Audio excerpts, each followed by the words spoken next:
Hi guys, Erin here. This week it's all about within subjects designs. So here's where this video fits in the context of our course and of the research process. For the last few weeks we've been talking about how we can do experiments. Last week you learned about one way that we can do it, one design. This week we'll be learning about another. So I've created two videos for you this week. In this video, you'll learn about what is a within subjects design, how it's different from a between subjects design, and what are some advantages. So let's start by reviewing, this is probably old news to you now. What is an experiment? What's its goal? Well, the goal is to demonstrate a cause and effect relationship between two variables. And there's four basic elements of an experiment. We want to manipulate one variable, that's the independent variable, to create different levels of the independent variable. Here we have two levels. We then want to measure some other second variable, the outcome variable that we're interested in. It's called the dependent variable. We want to compare scores in that second variable between our two different or three different treatment conditions, all the while controlling for outside variables, possible third extraneous variables, to make sure that they don't become confounds in our experiment. So there's two different ways that we can do this. Last week we learned about the between subjects experiment, where we get a sample of participants that we get from our population, and then we assign participants to receive one of our different treatment conditions. And we use an assignment procedure, we talked about that last week, to make sure that we create separate but equivalent groups. And then we measure our dependent variable in all of our participants, and we look to see if there is a difference in the average that we get from each of our different groups. Between subjects design is also called an independent measures design because participants are independent from each other, or their response and their scores on the dependent variable is independent of the different conditions. The other way that we can do an experiment is the within subjects design. So in this design, we get our sample of participants from the population, and they receive all of the different levels of our independent variable. So they get number 1, number 2, number 3 in this example. We then measure the dependent variable after participants receive all of the different treatment conditions. So the features of the within subjects design are that we use a single group of participants and we test them multiple times. We test them after they receive all of our different conditions. This is also called repeated measures design because we repeat measurements of the same individuals over multiple different conditions. So we're measuring the dependent variable multiple times. Let's give a real life example of a research question that we could address using these different designs, and I think it'll really illustrate what the differences are, and it'll be a great launching point for what are some of the pros and cons of the different designs. So let's say we were interested in investigating whether playing a violent video game causes kids to be more aggressive. Well, what is our independent variable here? How would we test for the effect of violent video games? Well, we would want to manipulate this independent variable to create different treatment conditions. If we wanted to see what was the effect of playing violent video games, then we would want to compare participants when they receive the violent video games compared to some other video game, because we want to test whether it's violent video games per se. So we would maybe want to compare participants when they are playing, let's say, a Star Wars video game that has a lot of violence, there's first-person shooters, compared to when they play a video game that doesn't have violence but is in all other respects as similar as possible. So maybe an example of this would be a Star Wars video game that's more creative. The goal is to create, a really cool looking ship or something. So in the designs that we talked about last week, a between subjects design, different participants would be assigned to either play the violent video game or the creative video game. We would then measure a dependent variable. Well, first we'd have to operationalize it. Here we're trying to study kids' aggression, so maybe we would operationalize aggression as how many aggressive acts kids show towards their peers at recess, let's say at school. So if we did a between subjects design, then we would need to control for other variables, other factors that could potentially impact how aggressive kids are. And we would want to, well, first of all, measure those other variables and make sure that there wasn't any systematic difference between participants in this group versus this group. So if you Google what factors impact kids' aggression and you put that into Google, you'll find that there's a number of risk and protective factors that will influence how aggressive kids are.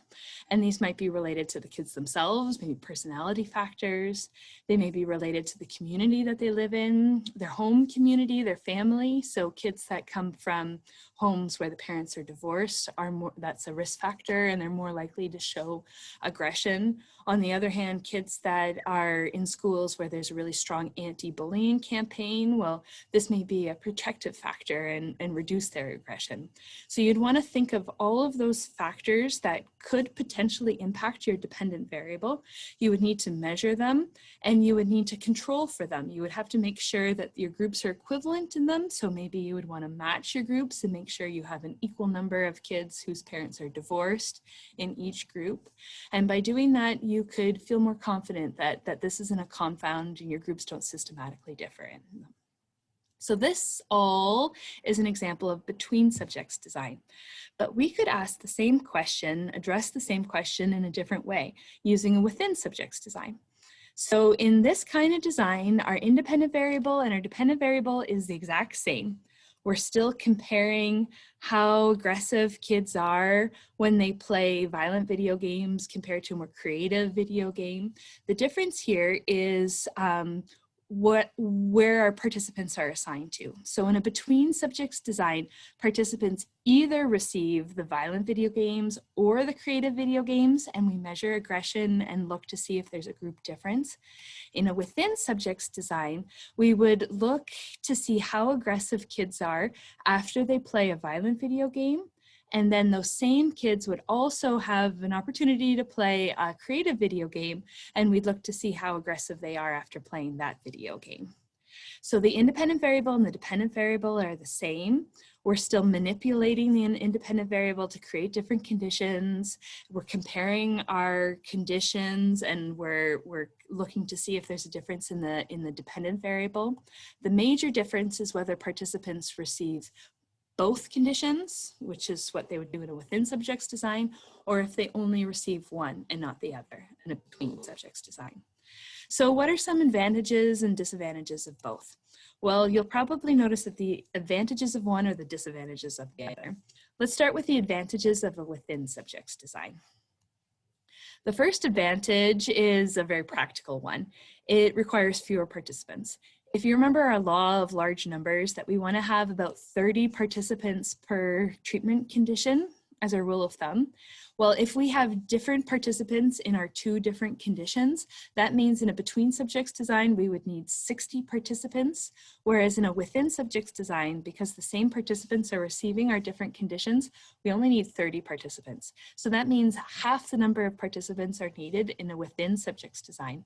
This is particularly important if you are hoping to study a clinical group that are maybe harder to recruit, or if you're paying your participants, you know, if you're paying them $20 per study, a within subjects design, if possible, is going to cost you half the amount of money. So from a purely practical perspective, within subjects design is more efficient. It requires fewer participants. The second, more theoretical reason is that a within subjects design is advantageous is that it reduces some of the problems that we talked about last week in terms of individual differences. So you'll remember individual differences are all those different ways that people can differ. And although they may be interesting, they can be a challenge for between subjects designs for two main reasons. First of all, if our groups systematically differ on some of these individual differences variables, then they could become a confound. If we found that all of the kids who played the violent video game were more aggressive, but we also found that all of their parents were divorced, and versus all of the kids in the creative video game condition, their parents were together, well, this would be a confound. We wouldn't know if the kids were more aggressive because they were playing the violent video games or because they were dealing with all that stress in their home environment. So this is not a problem within subjects designs because the same people are participating in the same conditions. And so you can't have it that the groups are different in that because the groups are made up of the same people. So within subjects design gets rid of the confound of individual differences between groups.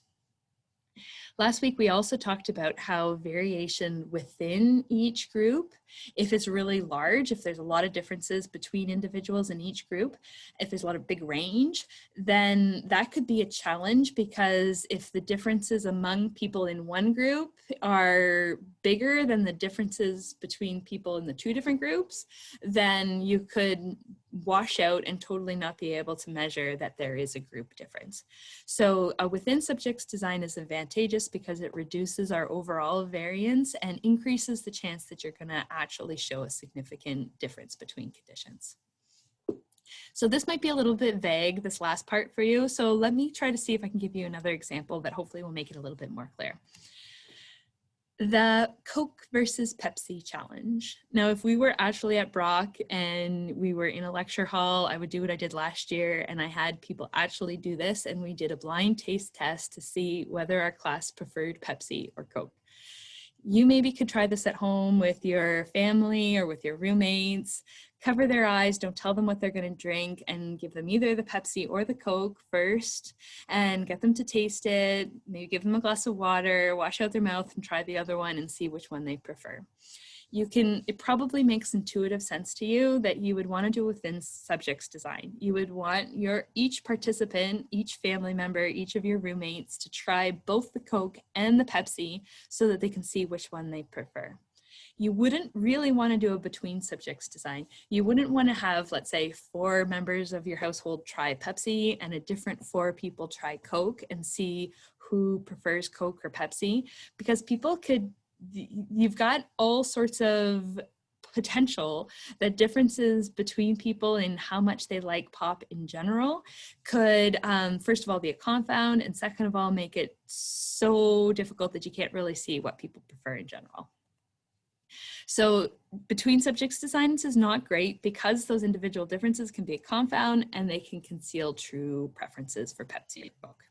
So for example, in my family, my mom hates fizzy drinks. So it wouldn't matter if I gave her Pepsi or Coke, she's going to rate it as it just tastes gross. Versus my dad, he doesn't drink coffee, he drinks pop. He probably wouldn't matter if I gave him Pepsi or Coke, he would probably say both are pretty good.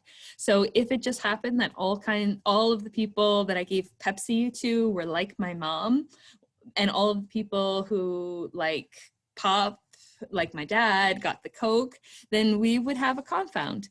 We would have individual differences among people in terms of how much they like fizzy drinks, differing between our conditions and making it so that we wouldn't know whether higher ratings for Coke were because Coke is really better or if just because my dad really likes fizzy drinks. So with the within subjects design, you don't have this problem because I would be giving my dad the Coke and the Pepsi, and I'd be giving my mom the Coke and the Pepsi, and they'd be their own control. We're basically doing a really, really well-matched design where we're comparing people against themselves. So we don't have to worry about possible confounds here. The second major advantage of the within subjects design is there's less variance because we've got fewer people, so there's less variance overall. And also, importantly, there's equal variance in the 2 different conditions. So we're gonna have people like my mom who like pop, who don't like pop, and they're gonna rate both Pepsi and Coke as kind of bad, although maybe she'll like one more than the other. And then we'll have people like my dad who'll probably rate both of them as high, although maybe one will be higher than the other. But because they're getting both the conditions, we've got the exact same variance, the exact same range between individuals in the groups. And we can do some fancy statistical techniques where we'll take away all of that equal variance, and the only thing that will be left is the actual preference and the actual condition difference. So this is a long-winded way of saying that when you do within subjects design, it increases the statistical power. It makes it more likely for you to be able to say that there is a true difference between conditions. But within subjects design, all else being equal, you're more likely to show that there's a difference between conditions if one really does exist. So to summarize, the advantages of a within subjects design is that you need fewer people and you don't have to worry about problems and confounds and other challenges that are due to individual differences because each participant is their own control. That's all for this video. Thanks for listening. We'll see you in the next one.